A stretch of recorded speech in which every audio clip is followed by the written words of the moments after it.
누가복음 24장 30절에서 32절입니다. 그들과 함께 음식 잡수실 때에 떡을 가지사 축사하시고 떼어 그들에게 주시니 그들의 눈이 밝아져 그인 줄 알아보더니 예수는 그들에게 보이지 아니하시는지라. 그들이 서로 말하되 길에서 우리에게 말씀하시고 우리에게 성경을 풀어주실 때 우리 속에서 마음이 뜨겁지 아니하더냐 하고,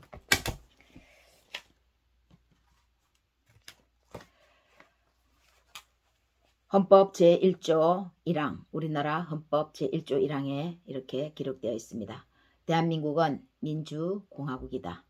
제2항, 대한민국의 주권은 국민에게 있고 권력은 국민으로부터 나온다 라고 명시되어 있습니다. 예수님은 먼저 유대인의 왕으로 오신 것 맞습니다. 그러나 예수님은 또한 인류의 왕으로 오셨습니다. 예수님 당시에 유대는 로마의 식민 생활을 하고 있었습니다. 그러나 단 한 번도 예수님은 로마와 유대인을 분리시키지 않았고 차별하지 않았습니다. 이념을 앞세워 사람을 이분법적으로 나누지도 않았고 그렇게 단 한 번도 말한 적도 없습니다. 유대인이라고 유대인 편만 들지 않은 것입니다. 예수님은 이 땅에 평화의 왕으로 오셨기 때문입니다. 예수를 따르는 진정한 예수님 제자는 예수님과 같은 생각, 같은 사고, 같은 행동을 하며 나아가는 게 옳은 것입니다. 옳은 일입니다. 그래서 지금은 우리가 예수님과 같이 완전하지 못하고 부족해서 실수도 하고 그럴 수 있습니다. 그러나 궁극적으로는 우리도 예수님과 같은 그런 완전한 사람이 되면 궁극적인 그 나라에 예수님과 함께 영원히 거하게 되는 거죠. 우리나라에 중대한 국가적 행사가 눈앞에 있습니다. 국민을 위해 입법기관에서 일할 국회의원을 우리의 손으로 뽑는 총선거일입니다. 국민의 5대 권리가 무엇입니까? 국민의 5대 권리는 행복 추구권, 평등권, 자유권, 사회권, 청구권, 참정권이 있습니다. 이 참정권은 투표할 수 있는 권리를 말하는 것입니다. 우리는 국민으로서 18세가 되면 누구나 자유롭게 투표할 권리가 이렇게 있습니다. 또 유독 참정권, 이 투표할 권리는 권리이기도 하지만 의무이기도 합니다. 의무는 책임이 뒤따릅니다. 그래서 투표를 잘해야 하는 이유가 바로 여기에 있습니다. 권리이기도 하지만 우리에게 책임이 뒤따르는 것이기 때문이죠. 우리 손으로 뽑은 사람, 우리에게 책임이 있는 것입니다. 우리나라 헌법 제1조 1항, 대한민국은 민주공화국이다. 또 2항에 주권은 국민으로부터 나온다. 국민에게 있고 권력은 국민으로부터 나온다고 이렇게 하듯이 우리 손으로 뽑은 입법기관에서 일하는 이 사람들이 국민을 위해서 일할 수 있는 그 권리를, 그 의무를 그들도 또한 가지게 되는 것입니다. 이제 총선거 인적 사항이 들어있는 선거 공보물이 어제 집으로 배달됐습니다. 그것을 열어보니까 그 안에 이분의 사진도 들어있었습니다. 소위 기독교 목사라고 하는 분입니다. 그런데 여기 홍보물을 보면 이분 캐치플레이가 종북 주사파 세력, 그 종북 주사파 세력이 국회를 장악하려고 하니까 못하게 해야 한다라고 합니다. 그래서 자신이 그 못하게 하는 부분에서 자신이 그 이유를 가지고 앞장서야 되겠다고 하면서 나왔다는 것이죠. 후보로서요. 그러면서 자신은 정통, 보수, 우파, 정당이라고 하는 제법 그럴듯한 자유통일당 당명을 걸고 나왔습니다. 이분이야말로 웃기지 않습니까? 하나의 국민, 한나라의 민족을 한쪽을 종북 세력으로 몰아서 간첩 운운하는 것 아닙니까? 시대가 어느 때인데 종북 세력, 좌파, 주사파 이런 단어로 사람들을 이념으로 갈라치게 하는 것입니까? 지금 시대가 어느 때입니까? 우리는 다 같이 한 민족입니다. 한 나라의 국민입니다.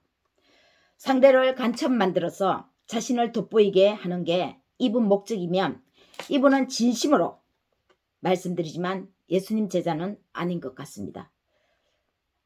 왜 그렇습니까? 예수님은 분단된 영토도 이어지게 하고 갈라진 것도 하나의 평화로 만드시려고 오신 평화의 왕이십니다. 그런데 이런 분이 나와서 국민을 이념으로 갈라세우고 종북 주사파 소위 간첩 운운하면서 범죄자로 모는 것 아닙니까? 이렇게 캐치플레이로 자신을 돋보이게 하면 이런 분이 목사라면 그 밑에서 설교를 듣는 교인분들은 어떤 생각을 하겠습니까? 역시 갈라치기, 이쪽 저쪽 분리시키는 그런 사고방식으로 말씀을 듣지 않겠습니까? 그래서 제가 찢었습니다. 이렇게 하면 안 된다고. 진정으로 이분이 정치에 관심이 있으면 목사 타이틀을 내려놓는 게 맞습니다. 목사 타이틀을 내려놓고 정치에 입문하면 되는 것입니다. 그러면 국민이 판단할 것입니다. 예수님은 아무리 많은 사람이 자신의 말을 듣고 몰려와도 그 세력을 자신의 세력으로만 그 집단으로만 모으지 않으셨습니다. 모이면 다 흩어지게 했습니다. 집단이 모이면 인간은 탐욕이 들어가서 거기에 자신의 정욕적인 일을 할 수가 있기 때문이죠. 예수님은 그 본보기로서 사람들을 계속해서 모이면 흩어지게 하고 자신은 또다시 하나님 아버지 앞에 기도하러 가신 것이죠. 그런 부분을 우리에게 특히 목사에게 예수님은 먼저 앞장서라고 하는 것입니다.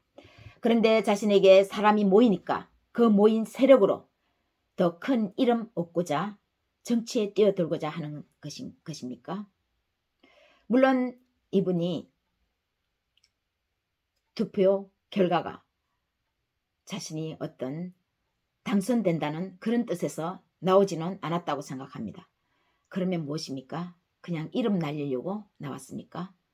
교회로만 부족해서 정치에 뛰어들어서 전 국민에게 자신의 이름을 알리고자 하는 것입니까?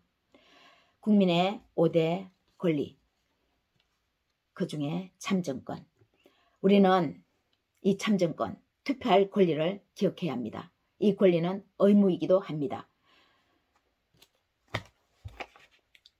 행복 추구권, 평등권, 자유권, 사유권, 청구권, 참정권. 참정권으로서 우리가 투표할 수 있는 권리가 있지만 나머지 4대 권리, 이 권리를 정말 충족시킬 수 있는, 이 권리를 위해서 일할 수 있는, 진실로 일할 사람을 뽑아서 입법기관이 바로 세워지도록 우리는 국민의 한 사람으로서 역할을 다해야 합니다.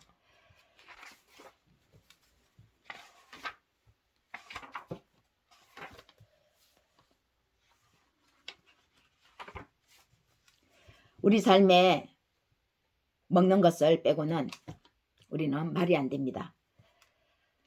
먹기 위해서 살고 살기 위해서 먹습니다. 결국 이렇게 되지 않으면 죽는 거죠. 그만큼 먹는 행위는 우리 삶의 가장 우선입니다. 먼저입니다. 먹지 않으면 죽습니다. 입지 않아도 살 수는 있습니다. 밖에 나가지 않으면 되는 것이죠. 그러나 밖에 나가지 않고 집안에 있어도 먹는 것은 먹어야 합니다. 그래서 우리 삶에 먹는 것이 뼈면 먹는 것을 제하고는 말이 안 되는 것입니다. 예수님은 부활 전후, 즉 예수님의 사역 전반에는 식사하는 장면이 유독 많이 등장합니다. 여러 이유가 있겠지만 예수님은 먹는 것이 우리 삶이 일상이니까, 또 일상인 삶이 평화로워야 전체적인 우리 삶이 평화롭다고 하는 것에서 우리에게 식사 장면을 많이 보여주신 게 아닌가, 그렇게 생각을 해봅니다.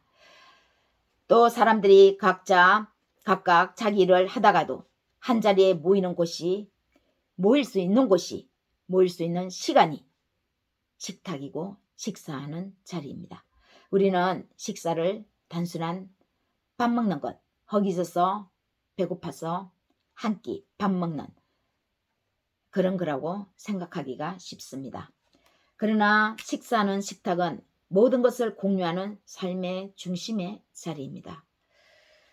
그날 있었던 얘기를 서로 공유하고 기쁜 얘기, 슬픈 소식, 삶의 온갖 얘기거리를 스스럼 없이 공유하는 자리로서 중요하고 소중한 자리입니다.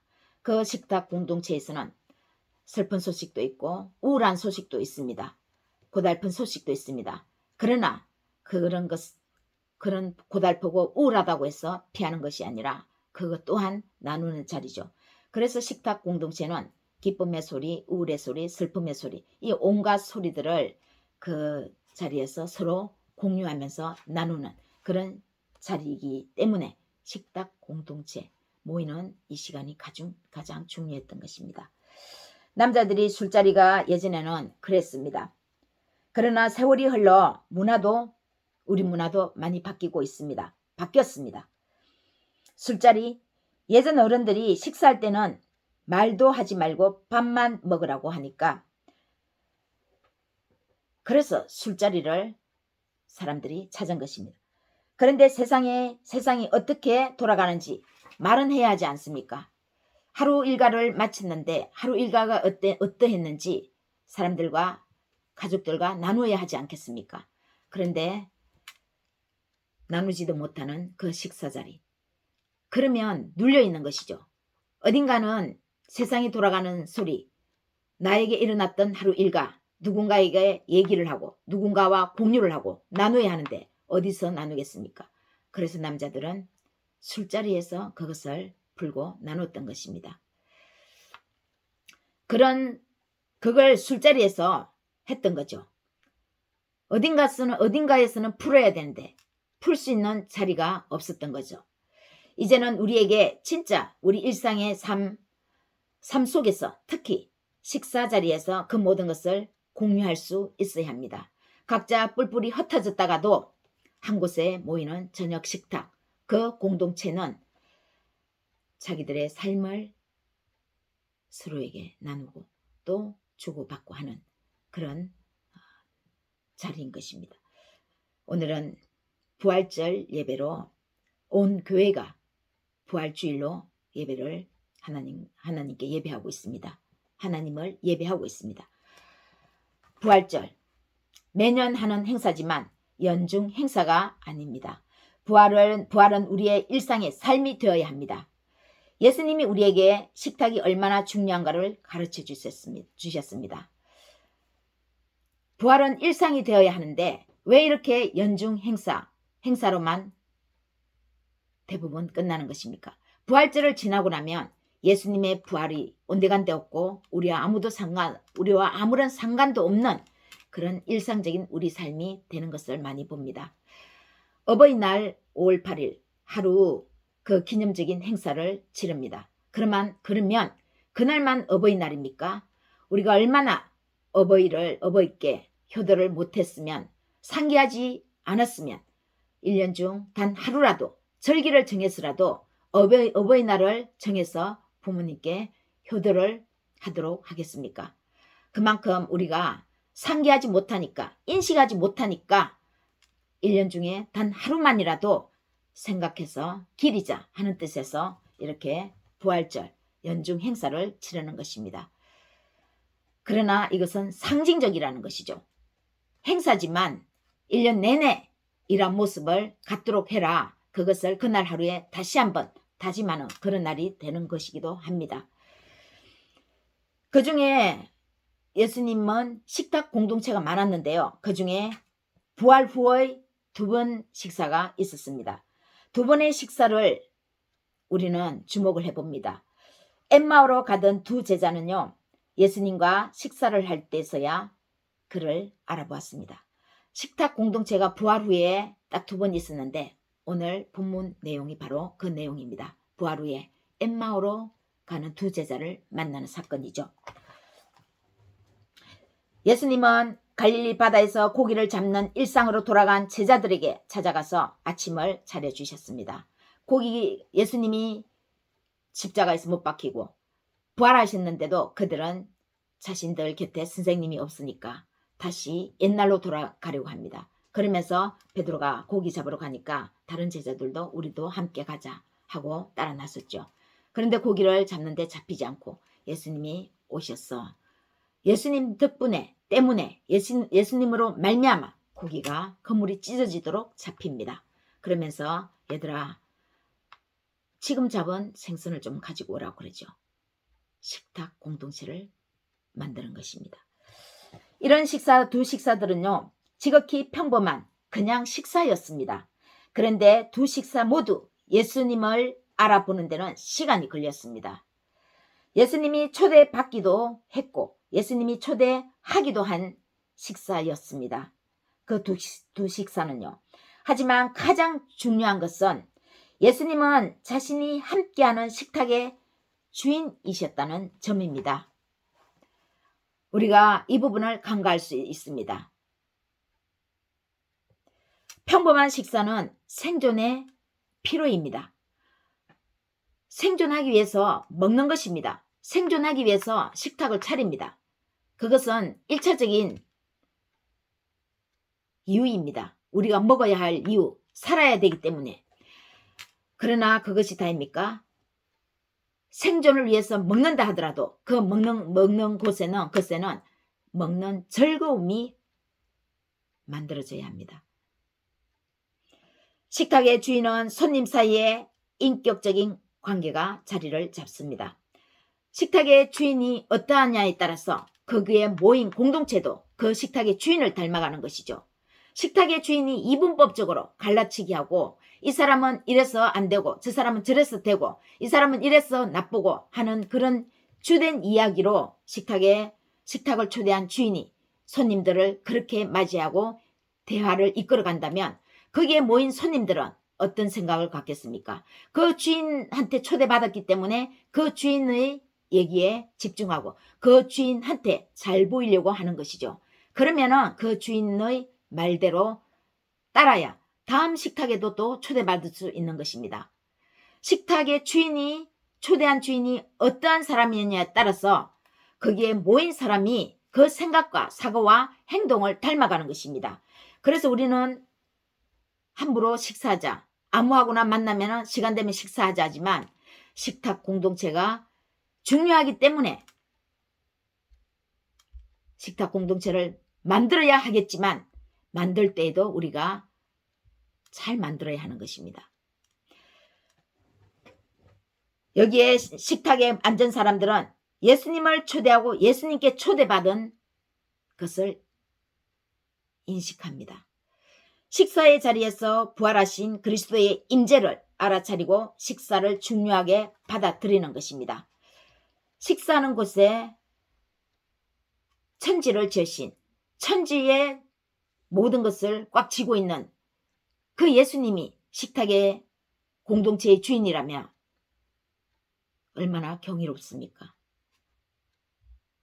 무슨 생각으로 앉아야 하겠습니까?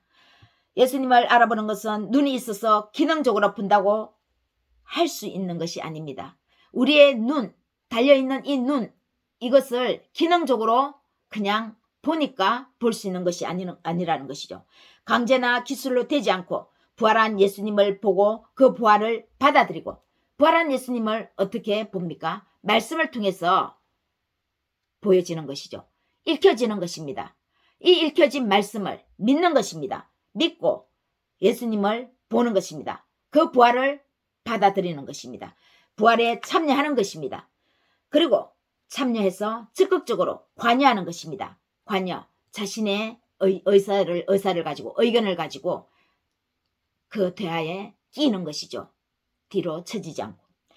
참된, 그래서 관여하면 자신도 예수 그리스도, 부활이신 예수를 모시고 있는 것을 고백하면서 고백으로까지 이어지는 것입니다.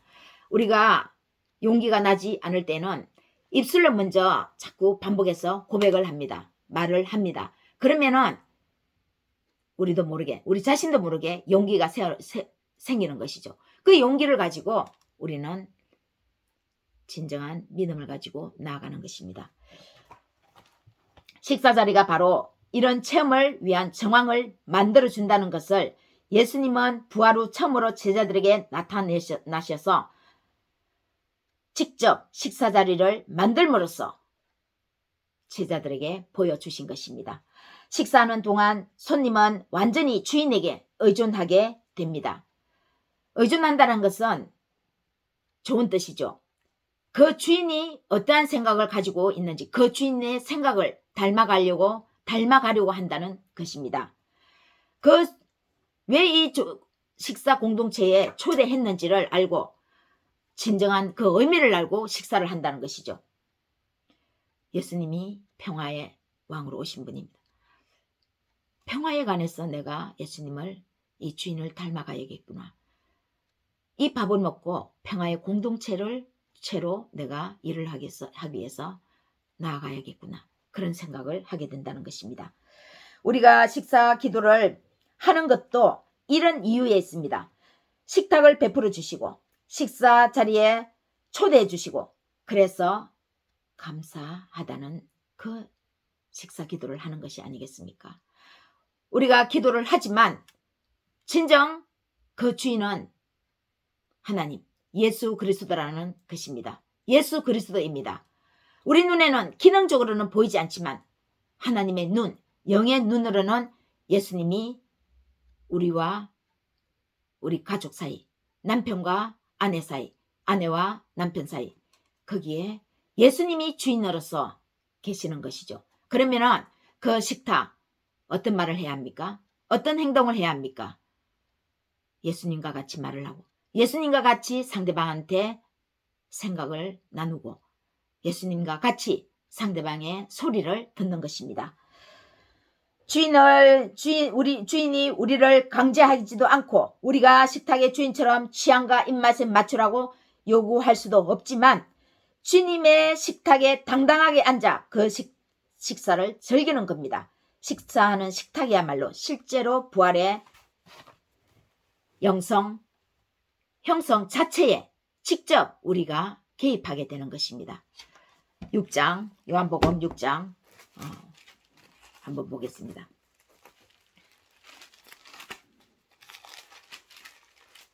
6장 53절 예수께서 이르시되 내가 진실로 진실로 너희에게 이르노니 인자의 살을 먹지 아니하고 인자의 피를 마시지 아니하면 너희 속에 생명이 없느니라. 내 살을 먹고 내 피를 마시는 자는 영생을 가졌고 마지막 날에 내가 그를 다시 살리리니 내 살은 참된 양식이요 내 피는 참된 음료로다. 내 살을 먹고 내 피를 마신 자는 내 안에 거하고 나도 그의 안에 거하나니 살아계신 아버지께서 나를 보내시며 내가 아버지로 말미암아 사는 것 같이 나를 먹는 그 사람도 나로 말미암아 살리라. 이것은 하늘에서 내려온 떡이니 조상들이 먹고도 죽은 그것과 같지 아니하여 이 떡을 먹는 자는 영원히 살리라. 우리가 예수님을 어떻게 먹고 마십니까? 예수님이 만찬 마지막 십자가에 못 박히시기 전에 제자들과 만찬을 했습니다. 그 만찬에서 포도주를 농부가 기른 그 포도를 가지고 포도주를 만든 것을 가지고 이것은 내 살이다. 그리고 또 떡을 떼면서 이것은 내 피, 그 포도주는 내 피다. 떡은 내 살이다. 이렇게 하면서 먹고 마시라고 하죠. 그러면서 이제 이것이 마지막이다. 더 이상 농부가 기르는 포도주가 아니라 진짜 내 살을 먹고 내 피를 이제는 너희들이 마실 것이다. 예수님을 우리가 잘근잘근 그 몸을 씹어 먹습니까? 예수님 자체를 다 받아들이는 것입니다. 예수님이 하신 말씀을 믿는 것입니다. 예수님이 하는 행위를 우리가 보고 받아들이는 것입니다. 내 삶에서 그대로 시행해 나가는 것입니다. 그것이 우리가 예수님의 살을 먹고 예수님의 피를 마시는 것입니다. 예수님이 십자가에서 피를 다 쏟으셨습니다. 그 피를 우리가 인정하는 것입니다. 우리가 삶에서 믿는 것입니다. 부활은 1년에 딱 한 번 행사로 넘기는 축제가 아닙니다. 부활은 그야말로 축제 맞습니다. 예수님이 이 땅으로 오신, 우리 삶 속으로 들어오신 축제입니다. 우리 이전 것은 지나갔습니다. 우리에게 새 삶이 도래했습니다. 영원히 산다는 뜻이 무엇입니까? 미래에 산다는 것이 아닙니다. 미래의 것이 아닙니다. 영원히는 하나님의 생명으로 이 땅에 사는 것을 말합니다. 하나님의 생명으로 사는데 그러면은 이전에 우리의 모습이 있습니까? 이전에 우리의 모습은 죄에 눌려서 아무것도 할 수 없는 그런 모습이었습니다. 그러나 예수님이 오셔서 죄의 권세를 도말하셨죠. 죄에서 우리를 완전히 구속하셨습니다. 그래서 예수님이 오신 후로는 부활의 권세, 하나님의 생명인 영원한 생명으로 우리가 이 땅에서 살아가는 것입니다. 이 축제는 우리의 매일의 순간순간 식탁의 식사 자리에서 먹고 마시며 즐겨야 합니다. 기쁨을 누려야 합니다. 예수님의 부활은 축제이고 기쁨이고 즐거움입니다. 우리의 삶 속에서 우리가 이것을 즐겨야 하는 것입니다. 부활이신 예수님이 식탁의 주인이 되어 그분을 중심으로 모여들면 그 식탁은 가장 맛있는 식탁, 즐거운 식탁이 되는 것입니다. 물에 말아서 밥을 먹더라도 그것이 즐겁고 기쁜 식탁입니다. 그러나 예수님 빠진 공동체, 예수님이 안 계시는 진수성찬, 그것이 즐거운 식탁이겠습니까? 말도 행동도 주인에게 맞추려고 그 주인을 닮아갑니다. 주인의 생각에 초점을 맞춤으로 주인같이 생각을 하는 습관으로 점점 바뀌어가는 것입니다. 그래서 우리가 어떤 사람을 만나냐에 따라서 우리의 삶이 점점점 달라집니다.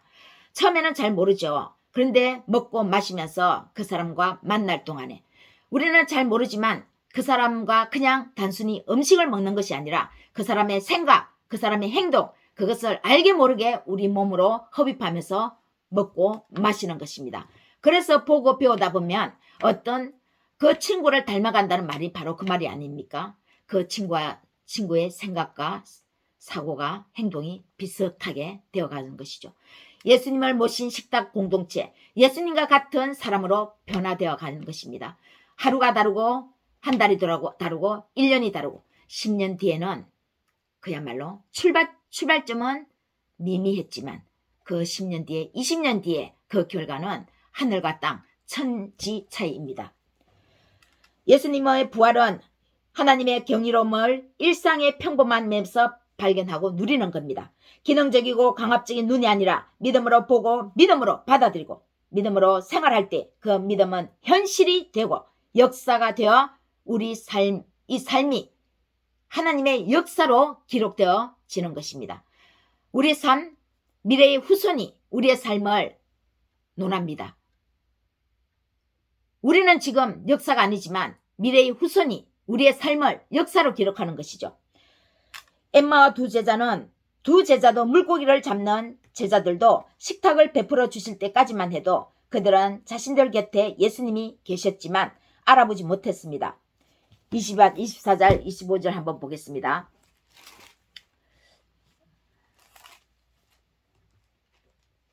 30절, 24절. 또 우리와 함께 한 자 중에 두 사람이 무덤에 가 과연 그들이 말한 바와 같음을 보았으나 예수는 보지 못하였느니라.